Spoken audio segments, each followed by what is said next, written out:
السلام علیکم ورحمۃ اللہ وبرکاتہ۔ خلاصہ قرآن کی اس سیریز میں آپ سب کا خیر مقدم ہے۔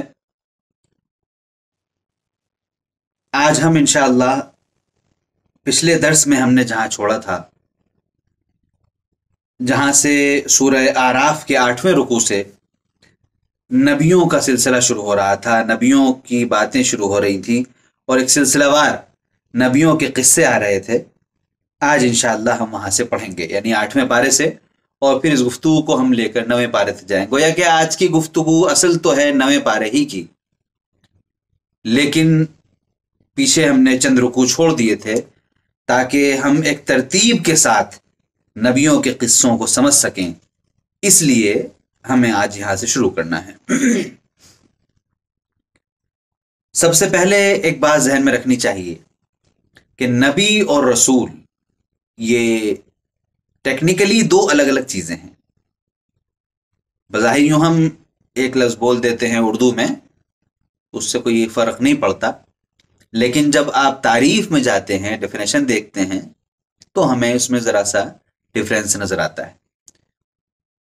نبی ایک چھوٹا درجہ ہے، رسول اس سے اونچا درجہ ہے، یعنی رسول کے مقابلے میں نبی چھوٹی چیز ہے۔ رسول کہتے ہیں اس اللہ کے منتخب بندے کو جو بندہ اللہ کا پیغام بھی دوسروں تک پہنچا رہا ہو اور اس کے پاس اللہ تعالیٰ نے کوئی شریعت بھی بھیجی ہو، کوئی کتاب بھی بھیجی ہو، کوئی صحیفہ بھیجا ہو، کوئی ڈاکیومنٹ بھیجا ہو، کوئی چیز اللہ تبارک تعالیٰ نے شریعت کی شکل میں، لا کی شکل میں، قانون کی شکل میں اس کے پاس بھیجی، وہ رسول ہے۔ وہ نبی بھی ہے، اللہ کا اس کے پاس پیغام آتا ہے، فرشتے اس کے پاس پیغام لاتے ہیں، اللہ تعالیٰ کی باتیں اس کو بتاتے ہیں، وہ اللہ کی باتوں کو دوسروں تک پہنچاتا ہے۔ اس کے ساتھ ساتھ فرشتے اس کے اوپر، حضرت جبریل علیہ السلام اس کے پاس کتاب بھی لے کر آئے۔ وہ رسول ہے، اونچے درجہ، یعنی یہ اونچا درجہ ہے۔ لیکن وہ ذات، وہ ہستی، وہ شخصیت جس کو اللہ تعالیٰ نے، جس کے پاس اپنا پیغام پہنچوایا، اس کے پاس فرشتے اللہ کی بات لے کر آئے، وہ بات اس نے بندوں تک پہنچائی ہے، جو بھی اللہ تعالیٰ نے اس کو سکھایا، اس نے اس کو سیکھا۔ گویا کہ اللہ تعالیٰ سے ایک کنیکشن پیدا ہوا فرشتوں کے ذریعے، لیکن کوئی شریعت نہیں آئی، کوئی کتاب نہیں آئی، کوئی ڈاکیومنٹ نہیں آیا اس کے پاس۔ ایسی شخصیت نبی ہوتی، یعنی یہ رسول کے مقابلے میں نچلا درجہ ہے۔ یوں ظاہر بات ہے، انسانوں سے تو، عام انسانوں سے تو ہزار لاکھوں گنا اونچا درجہ ہے، لیکن رسول کے مقابلے میں یہ نچلا درجہ ہے۔ مثال کو سمجھنے کے لیے حضرت آدم علیہ السلام اللہ کے محبوب بندے ہیں، پہلے انسان ہیں۔ جب دنیا میں تشریف لے آئے تو اللہ تعالیٰ نے ان کے پاس پیغام بھجوائے، دنیا کا نظام کیسے چلانا چاہیے، جسم کو ڈھکنا چاہیے، کھانا چاہیے، پینا چاہیے، کیا کھائیں کیا پئیں، کس طرح رہیں، نسل کا نظام آگے کیسے بڑھے، یہ تمام چیزیں اللہ تعالیٰ نے ان کو سکھائیں، لیکن کوئی شریعت نہیں آئی، ان کے اوپر کوئی کتاب نازل نہیں ہوئی، تو وہ نبی ہیں۔ لیکن یہ زمانہ جب آگے بڑھتا گیا بڑھتا گیا بڑھتا گیا اور حضرت نوح علیہ السلام آئے، تو ان کے زمانے میں اللہ تعالیٰ نے ان کے پاس اپنا پیغام بھی پہنچوایا، اور اس کے ساتھ اللہ تعالیٰ نے ان کے پاس ایک شریعت بھی بھجوائی، کتاب بھی نازل فرمائی۔ تو پتہ چلا کہ یہاں سے حضرت نوح علیہ السلام اللہ کے رسول ہیں۔ اس کو سمجھنے کے لیے ہم یہ بھی کہہ سکتے ہیں کہ جو نبی ہوتا ہے ضروری نہیں ہے کہ وہ رسول بھی ہوگا، لیکن ہر رسول نبی ضرور ہوگا۔ ظاہر بات ہے، اللہ تعالیٰ کی بات اس تک پہنچے گی تو نبی تو ہے ہی، اس کے ساتھ اس کا اونچا مقام ہے، اس کے اوپر کوئی کتاب بھی نازل کی گئی، وہ رسول بھی ہے۔ تو ہر رسول نبی بھی ہوگا، لیکن ہر نبی رسول ہو یہ ضروری نہیں۔ اس فرق کو سمجھنے کے بعد یہ سمجھنا آسان ہو جاتا ہے کہ سورہ اعراف میں ایک ترتیب سے 5 نبیوں کا ذکر ہے، اس کے بعد پھر بیچ میں ذرا سا گیپ دے کر حضرت موسیٰ کا اور پھر رسول کریم صلی اللہ علیہ وسلم کا، تو ہم یہ کہہ سکتے ہیں کہ 7 نبیوں کا ذکر ہے، اور آخر میں جو ذکر ہے وہ حضرت محمد مصطفیٰ صلی اللہ علیہ وسلم کا، جو آخری نبی ہیں۔ اور یہ سلسلہ شروع کہاں سے کیا ہے اس صورت میں؟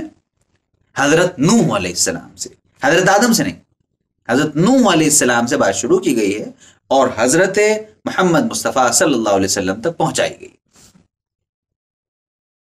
کیوں؟ کیونکہ حضرت نوح بھی رسول، حضرت محمد مصطفیٰ بھی رسول، یہ ایک سملیرٹی ہے، اس لیے اس بات کا اہتمام کیا گیا ہے۔ حضرت نوح علیہ السلام کا تذکرہ کرتے ہوئے اللہ تبارک و تعالی نے ارشاد فرمایا ہے کہ نوح کو ہم نے بھیجا، یعنی جب دنیا پھیلنے لگی حضرت آدم کے بعد پھیلتی چلی گئی، اچھے خاصے ایریے کو کور کر لیا انسانیت نے، اور ایک حد تک بہت سارے لوگ سیدھے راستے پر بھی رہے، اپنے خدا سے لو لگائے رہے، دنیا میں فساد بگاڑ پھیلانے سے بچتے رہے، لیکن ساتھ ساتھ پوری ایک نسل پیدا ہوتی چلی گئی ان لوگوں کی جو زمانے میں بگاڑ پھیلانے والے تھے، جو دنیا کی پاکیزگی کو گندگی میں بدلنے والے تھے۔ جس خدا نے انہیں بھیجا تھا، انہیں پیدا کیا تھا، اس خدا کے حکموں کو ٹالنے والے تھے، اور وہ سب کچھ شروع ہو گیا جو دنیا میں اس سے پہلے کبھی نہیں ہوا تھا۔ ظلم، اپنے ماتحتوں کو کچلنا، زناکاری، جھوٹ، غیبت، حسد، حرام کھانا، لوٹ مار، دھوکہ دھڑی، یہ تمام چیزیں جب عام ہو گئیں اور دنیا اس غلاظت کا شکار ہونے لگی، اس فتنہ و فساد کا شکار ہونے لگی جس کی طرف فرشتوں نے اشارہ کیا تھا شروع میں، اللہ تبارک تعالیٰ سے، پروردگار تو ایسی مخلوق کو کیوں پیدا کر رہا ہے جو زمین میں بگاڑ پیدا کرے گی، فساد پیدا کرے گی، فساد برپا کر ڈالے گی؟ تو وہ فساد گویا کہ جب برپا ہو گیا بھرپور انداز سے، اس کے بعد پھر ان کے اوپر عذاب آیا ہے۔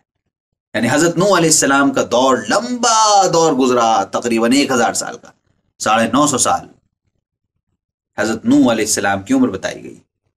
ایک لمبے عرصے تک حضرت نوح علیہ السلام سمجھاتے رہے، الگ الگ ایریاز میں پہنچ کر لوگوں کو دین کی باتیں بتاتے رہے، سمجھاتے رہے، اللہ کی طرف بلاتے رہے، بگاڑ سے بچانے کی کوشش کرتے رہے، حق کی طرف آنے کی دعوت دیتے رہے، جو سچ کا راستہ ہے، اچھا راستہ ہے، بھلائی کا، خیر پھیلانے کا، اچھائیاں پھیلانے کا، اس کی دعوت دیتے رہے۔ جب یہ سب کچھ ہوتا رہا، کچھ لوگ مانتے تھے بہت معمولی، بڑی تعداد انکار کرتی رہی، تو اس کے بعد پھر ان کو ایک طوفان کے ذریعے اس وقت زمین پر جو کچھ آباد تھا سب کو برباد کر دیا گیا، کسی کو نہیں چھوڑا گیا، یعنی بالکل یہاں سے دنیا ہی جو کچھ تھا سب ملیا میٹ کر دیا، پورا نقشہ ختم، اب دوبارہ دنیا شروع ہوگی۔ اس لیے حضرت نوح علیہ السلام کو آدم ثانی بھی کہا جاتا ہے، سیکنڈ آدم، یعنی ان کے بعد دنیا کا آغاز دوبارہ ہوا ہے، ان کے بعد دنیا کا سفر اور انسانیت کا سفر دوبارہ شروع ہوا ہے حضرت نوح علیہ السلام کے ذریعے، اس لیے انہیں آدم ثانی کہتے ہیں۔ تو حضرت نوح علیہ السلام کا تذکرہ سب سے پہلے یہاں پر کیا گیا۔ اس کے بعد پھر حضرت ہود کا ذکر ہے۔ ایک چیز ہے اس کی طرف میں خاص اشارہ بھی کروں گا، حضرت ہود کا ذکر ہے۔ حضرت ہود نے اپنی قوم کو، قوم عاد، بہت مضبوط لوگ تھے، بہت طاقتور لوگ تھے، لمبے تڑنگے، بہت زبردست جفاکش محنت کرنے والے، اور بہت ہی زیادہ اسٹرانگ قوم ہود کے لوگ تھے۔ حضرت ہود نے قوم عاد جس کو کہتے ہیں، قوم ہود بھی کہہ سکتے ہیں حضرت ہود کی وجہ سے، حضرت ہود کو بھیجا گیا کہ اتنے طاقتور لوگ ہیں، اللہ نے ان کو خاص طاقت دی ہے، صلاحیتیں دی ہیں، ان سے پہلے اتنی طاقتور قوم کوئی بنائی نہیں گئی۔ قرآن کریم نے اس بات کی طرف اشارہ کیا، لیکن یہ کہاں پڑے ہوئے ہیں، خدا سے دور ہو رہے ہیں، خدا کا راستہ بھول رہے ہیں، ان کو بلاؤ واپس یہ اپنے رب کی طرف آئیں۔ ان لوگوں نے سرکشی کی، نہیں مانتے تھے۔ اس کے بعد پھر حضرت صالح کا ذکر ہے، قوم ثمود کا ذکر ہے۔ جس میں حضرت صالح کو نبی بنا کے بھیجا گیا. یہ قوم بھی، قوم سمود بھی، یہ بھی بڑے جفاکش اور بہت ہی اسٹرانگ، بہت طاقتور لوگ تھے. یہ بھی ان قوموں کے بارے میں بتایا گیا ہے کہ یہ پہاڑوں کو ایک تو ہوتا ہے کاٹ کر تراش کر اس میں سے آپ اینٹیں نکال لیں، اس میں سے پتھر نکال لیں اور اس سے ایک بلڈنگ بنا لیں، اپنے کنسٹرکشن میں لے آئیں. یہ نہیں، یہ اتنے طاقتور لوگ تھے، انہیں ان سب چیزوں کی ضرورت ہی نہیں تھی. یہ پہاڑ دیکھا، پہاڑ ہی کو کاٹ واٹ کر اسی میں کمرہ نما ایک چیز بنا لی، اسی میں الماریاں بنا لی، اسی میں طاقیں بنا لی، اسی میں انہوں نے اپنی جھاڑ جھنکاڑ انہیں بنانے تھے یا اپنے جو پھول بوٹے بنانے تھے وہ اسی میں بنا لیے. یعنی کاٹ کے الگ سے کرنے کی کوئی ضرورت نہیں، اسی پہاڑ کو تراش کر یہ سب چیزیں کر لیتے تھے. سعودی عرب میں اس قوم کے نشانات موجود ہیں، وہاں جا کے دیکھا جا سکتا ہے. بڑا ہال موجود ہے، اس میں باقاعدہ چاروں طرف سیٹیں بنی ہوئی ہیں اور اس کے لیے پتھر الگ سے نہیں لگایا گیا، اسی پتھر کو کاٹ دیا گیا، ہال نما بنا دیا گیا، اسی ہال نما میں پتھر کو کاٹ کر وہ بنا دیا گیا، ایک سیٹ بنا دی گئی. اس طرح کا انہوں نے بنایا ہے. حیران رہ جاتی ہے عقل کے اس زمانے میں کیسے کر لیا. لیکن قرآن کریم نے بتایا کہ طاقت تھی ان لوگوں کے پاس، بہت مضبوط لوگ. حضرت صالح نے بھی سمجھایا. حضرت صالح کی قوم کے ساتھ ایک معاملہ اور تھا. حضرت صالح نے جب ان کو دین کی دعوت دی تو ان لوگوں نے کہا کہ صالح ٹھیک ہے ہم تمہاری بات مان لیں گے لیکن کوئی معجزہ دکھاؤ. انہوں نے کہا کیا دیکھنا چاہتے ہو بتاؤ، میں رب سے دعا کروں گا کہ وہ جو تم چاہ رہے ہو دیکھنا وہ دکھا دے. انہوں نے کہا کہ یہ پہاڑ جو ہے، اس پہاڑ میں سے ابھی کوئی ایک اونٹنی نکال کے دکھاؤ. اب سوچیے کیسی ناممکن بات تھی، کیسے ہو سکتا ہے کہ پہاڑ بالکل اپنی جگہ جمع ہوا ہے، اچانک وہ پھٹے، اس میں سے کوئی اونٹنی نکل جائے. حضرت صالح نے دعا کی، پہاڑ میں حرکت ہوئی، ایک اونٹنی باہر نکل آئی. اب مانگا تو آپ نے خود تھا، اب جب مانگا ہے اور وہ ایک اونٹنی باہر نکل آئی ہے، معجزاتی طور پہ، کرشماتی طور پہ میریکل ہوا ہے، اب آپ کو اس کا خیال بھی رکھنا ہے. لہذا حضرت صالح نے کہا بھائی دیکھو تم نے مانگا تھا، یہ ہو گیا ہے، اب اس اونٹنی کا خیال رکھنا تمہاری ذمہ داری، اس کے کھان پان کی ذمہ داری کا خیال رکھنا پوری قوم کی ذمہ داری ہے. اب جو ہے یہ لوگ ظاہر بات ہے ان کو نہ بات ماننی تھی نہ وہ مانے، اونٹنی کو دیکھ کر بھی وہ لوگ نہیں مانے، بلکہ اس کے خلاف انہوں نے ایک سازش کی اور اونٹنی کو ختم کر دیا. یہ کھلی بغاوت کا گویا کہ اعلان تھا اللہ تعالیٰ سے. اس کے بعد انہیں برباد کیا گیا. قرآن کریم میں وضاحت کی گئی ہے کہ دیکھیے جتنی طاقتور قوم تھی، حضرت نوح کی قوم کے زمانے میں جو ان کی قوم تھی اور جو لوگ تھے زمین کے کافی بڑے ایریے پہ پھیلے ہوئے تھے، کوئی چھوٹا ایریا نہیں تھا، ایک بہت اچھا خاصا ایریا ان لوگوں نے گھیر رکھا تھا، زمین کے اچھے خاصے ایریا پھیل گئے تھے. اب ایسے میں آدمی کیا سوچتا ہے، زلزلہ آئے گا تو ایک علاقہ تباہ ہوگا، سیلاب آئے گا تو ایک علاقہ تباہ ہو جائے گا. اللہ تعالیٰ نے تباہ کیا، ایسا طوفان بھیجا، پانی کا ایسا طوفان کہ پوری زمین ملیے میٹ ہو گئی، جتنی آبادی تھی سب ختم ہو گئی. اللہ تعالیٰ اپنا کرشمہ دکھاتا ہے، اپنی طاقت دکھاتا ہے. قوم عاد اور سمود ایسے طاقتور قومیں تھیں. قوم عاد کو ہلاک کیا گیا ایک چیخ کے ذریعے، آسمان سے خطرناک چیخ سنائی دی، ایسی کہ بالکل کلیجے پھٹ کے رہ جائیں، دماغ کی نسیں اڑ کے رہ جائیں، سب وہیں بالکل برباد ہو کے رہ گئے. کسی ریلوے اسٹیشن کے پاس ہم کھڑے ہوں، ریلوے اسٹیشن پہ پلیٹ فارم پہ ہم کھڑے ہوں، کوئی بہت فاسٹ ٹرین اگر گزرے ہارن بجاتی ہوئی تو جو کیفیت دل پہ ہوتی ہے بہت معمولی ہوتی ہے، وہ کیفیت اگر بڑھ جائے تو آدمی دنیا میں نہ رہے. اس سے تھوڑا سا اندازہ لگا سکتے ہیں. قوم سمود کو ہلاک کیا، میں نے جیسے بتایا اتنی طاقتور قوم، پہاڑ اور یہ اور وہ، ان کو کیسے ہلاک کیا گیا؟ ان پر آندھی چلی، 7 دن تک مسلسل ایک ہوا چلتی رہی، تیز ہوا چلتی رہی. اب اتنے طاقتور لوگ جو پہاڑ کو کاٹ کے اپنے گھر بنا لیتے تھے، وہ ہوا سے کہاں مرنے والے تھے؟ بظاہر عقل یہ کہتی. اللہ تعالیٰ نے وہی کر کے دکھایا، انہیں برباد کر دیا گیا. اس کے بعد پھر حضرت لوط کا ذکر ہے. اللہ کے محبوب بندے تھے. ان کی قوم میں ہم جنس پرستی، ہوموسیکچولیٹی،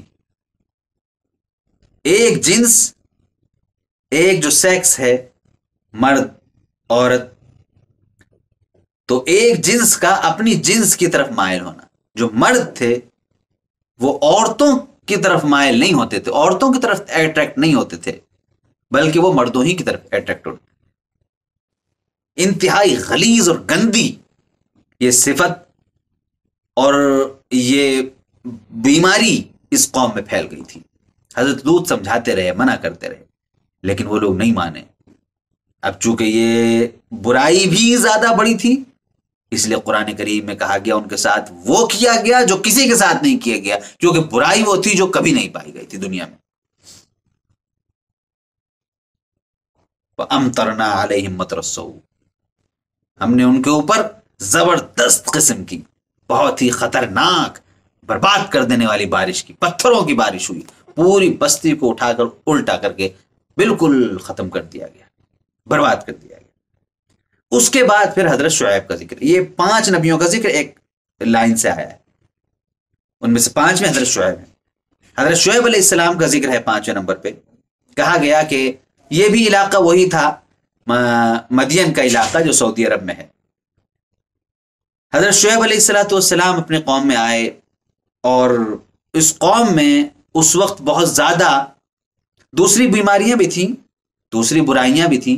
ایک بڑی برائی تھی کہ ان لوگوں نے دھوکہ دڑی کر کے اپنی قوم کی اکنومی کو بالکل برباد کر دیا تھا، ملیامٹ کر ڈالا تھا اکنومی کو، اور اس کی وجہ سے پوری قوم تباہی کے دہانے پر تھی. جو غریب لوگ تھے وہ کچلے چلے جا رہے تھے جیسا آج ہے، اور جو مالدار تھے وہ بالکل فرعون بن کے بیٹھ گئے تھے، قارون بن کے بیٹھ گئے تھے، کچل رہے تھے غریب لوگوں کو.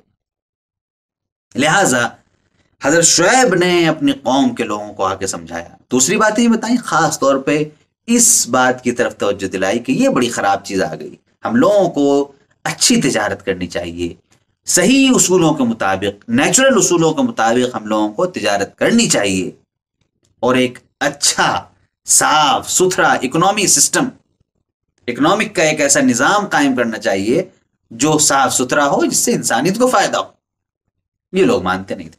ان 5 نبیوں میں خاص بات ہے، کامن ہے ایک چیز، ہر نبی کے سلسلے میں بتایا گیا اس نے اپنی قوم کو آ کر دعوت دی، یا قوم اعبدوا اللہ ما لکم من الہ غیرہ، اے میری قوم اس رب کی عبادت کرو جس کے علاوہ تمہارا کوئی حقیقی خدا نہیں ہے. تم نے بنا رکھے ہو بہت سارے، بنا لو، لیکن حقیقی خدا، سچا خدا، اصل خدا، اس کے علاوہ کوئی نہیں، اس خدا کی عبادت کرو. یہ سارے نبیوں میں یہ بات کامن ہے، یہ دعوت کامن ہے.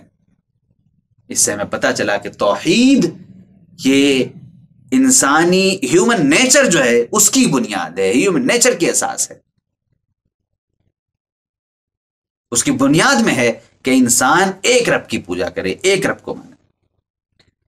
ان سارے نبیوں کو ذکر کرنے کے بعد اللہ تعالیٰ نے پھر کچھ وقفے کے ساتھ تھوڑا سا گیپ دے کر حضرت موسیٰ کا ذکر کیا. موسیٰ کی ذکر بات چونکہ پیچھے آ چکی ہے، اس لیے یہاں پر ہم اس پہ بات نہیں کریں گے. انہوں نے کس طرح سے گائے کی پوجا شروع کی، بچڑے کی، اور پھر اللہ تعالیٰ نے ان کے اوپر توریت نازل کی، حضرت موسیٰ پر وہ لے کر آئے، اور پھر ان کو جو سنیچر کو شکار کرنے سے منع کیا گیا تھا کہ سنیچر کو وہ لوگ شکار نہ کریں، اور مچھلیوں کا ان لوگوں نے اس میں بھی سرکشی کی. یہ تمام چیزیں ہوتی رہیں. آخر میں آ کر یہ سورت جب پہنچتی ہے 22ویں رکوع تک، اس سورت میں ایک ذکر ہے واقعے کا، اس کو میں خاص طور پہ ذکر کرنا چاہتا ہوں. ایک آدمی تھا جو بنی اسرائیل میں بہت نیک تھا، مستجاب الدعوات تھا، اس کی دعائیں قبول کی جاتی تھی، اللہ تعالیٰ سے جو دعا کرتا تھا قبول ہوتی تھی. اس کا نام تھا بلعم، با لام عین میم. اس کے پاس حضرت موسیٰ علیہ السلام روایت بتاتی ہیں تفسیر کی، وہ گزر رہے تھے اور اپنی قوم کے ساتھ جہاد پر تشریف لے جا رہے تھے. بلعم کی جو آس پڑوس کے لوگ تھے وہ آئے، جن کے دماغ میں فساد تھا. انہوں نے کہا کہ آپ ذرا موسیٰ کے خلاف بد دعا کر دیجئے اللہ سے. اس نے کہا بھائی یہ کیسے ہو سکتا ہے، وہ اللہ کے نبی، میں کیسے کروں؟ منع کر دیا. لوگوں نے سمجھایا لیکن وہ نہیں دعا نہیں کی، بد دعا. لوگوں نے کہا اب کیا کریں؟ لوگوں نے کہا چلو ان کی بیوی کو پکڑتے ہیں۔ بلعم کی بیوی کو جا کے لوگوں نے ان کو ہدیے تحفے پیش کیے، اس کی بیوی کو، اور پھر کہا کہ بس چھوٹا سا ایک کام یہ تھا، ذرا آپ اپنے شوہر سے کہہ دیتی۔ انہوں نے کہا ہاں ہو جائے گا صاحب۔ بیوی نے جا کے شوہر سے کہا، شوہر نے غریب نے آنا کہانی کی بھی ہوگی، بیوی نے پکڑ کے ٹیٹوا کہا ہوگا چلو بد دعا کرو، اور زبردستی غریب سے بد دعا کروا لی۔ اس وقت تک تو غریب ہی تھا، اس وقت تک تو بیچارہ ہی تھا جب تک بد دعا نہیں کی۔ جب بد دعا کر دی تو پھر ملعون ہو گیا، پھر مردود ہو گیا۔ قرآن کریم نے اس کی مثال دی ہے، اس کی مثال ایسی ہے جیسے ایک کتا جو گرمی میں، سخت گرمیوں کے دنوں میں اپنی زبان لٹکا کے پیاس کی وجہ سے پھرتا ہے، اللہ تعالیٰ کا عذاب نازل ہوا، اور جس زبان سے اللہ کے نبی کے خلاف بد دعا کی تھی وہ زبان سینے تک لٹک گئی، اور اس کے بعد کچھ دن کے بعد وہ مر گیا۔ یہاں سے ہمیں ایک بات پتہ چلتی ہے کہ ہم لوگوں کو اپنی زبان کی حفاظت کرنی چاہیے۔ عام ہے ہم لوگوں میں بیماری ہے، میں کسی مسلک کا ہوں، آپ کسی مسلک کے ہیں، میں کسی جماعت کو پسند کرتا ہوں، آپ کسی جماعت کو پسند کرتے ہیں، میرا تعلق کسی ایک ادارے سے، آپ کا تعلق کسی دوسرے ادارے سے، اب سب ایک دوسرے کے خلاف بالکل محاذ آ رہا ہے، سب ایک دوسرے کے خلاف بالکل میدان سنبھالے میں، اور ہمارے نزدیک بس میرے مسلک کے علماء اچھے، دوسرے مسلک کے علماء خراب، میری تنظیم کے علماء اچھے، دوسری تنظیم کے علماء خراب، اور اب بہت آسانی سے ہم لوگ زبان کھول دیتے ہیں۔ یہ بہت ڈرنے کی بات ہے، بہت ڈرنے کی بات ہے۔ ہمیں نہیں پتا کہ اللہ تعالیٰ کے نزدیک کون محبوب ہے، جو ہو سکتا ہے وہ دوسرا جس کو ہم برا بھلا کہہ رہے ہیں، اس کے بارے میں زبان خراب استعمال کر رہے ہیں، وہ اللہ تعالیٰ کو محبوب ہو، اور ہم بلا وجہ اپنی عاقبت بگاڑ رہے ہوں، وہ ہو سکتا ہے دنیا بھی بگاڑ لیں اپنی۔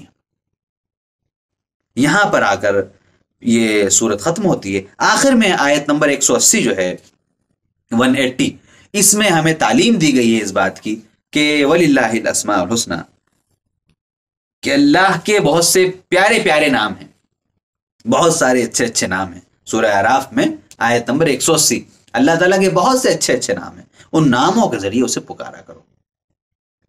احادیث میں 99 نام اللہ تعالیٰ کے بیان کیے گئے ہیں، ان ناموں کو ضرورت ہے کہ ہم لوگ رٹ لیں۔ ان میں سے بہت سارے نام تو ہمیں پتہ ہی ہوتے ہیں، رحمان، رحیم، علیم، خبیر، اس طرح کی بہت سارے نام ہیں جو ہمیں یاد ہوتے ہیں۔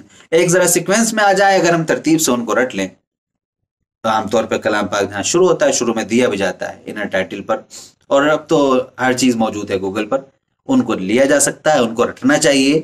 اور جب ہم دعا کریں روزانہ، اگر 99 نام ہمیں دہرانے کا موقع نہ ہو، حالانکہ اس میں دیر تو نہیں لگتی، چند منٹ لگتے ہیں، 2-3 منٹ بمشکل، اور اگر روزانہ نہیں تو کم سے کم ہفتے میں ایک بار جمعہ کے دن کوئی معمول آدمی بنا لے، ان ناموں کو پڑھے اور پھر اللہ تعالیٰ سے دعا کرے۔ اس بات کی ہمیں اس میں تعلیم دی گئی ہے آیت نمبر 180 میں، اس کو ہمیں معمول میں لانا چاہیے۔ اس کے ساتھ ہی سورہ اعراف یہاں پر ختم ہوتی ہے، اور باقی حصہ اس پارے کا انشاءاللہ سورہ انفال جہاں شروع ہو رہی ہے، سورہ انفال میں ہم انشاءاللہ پڑھیں گے۔ السلام علیکم ورحمۃ اللہ وبرکاتہ۔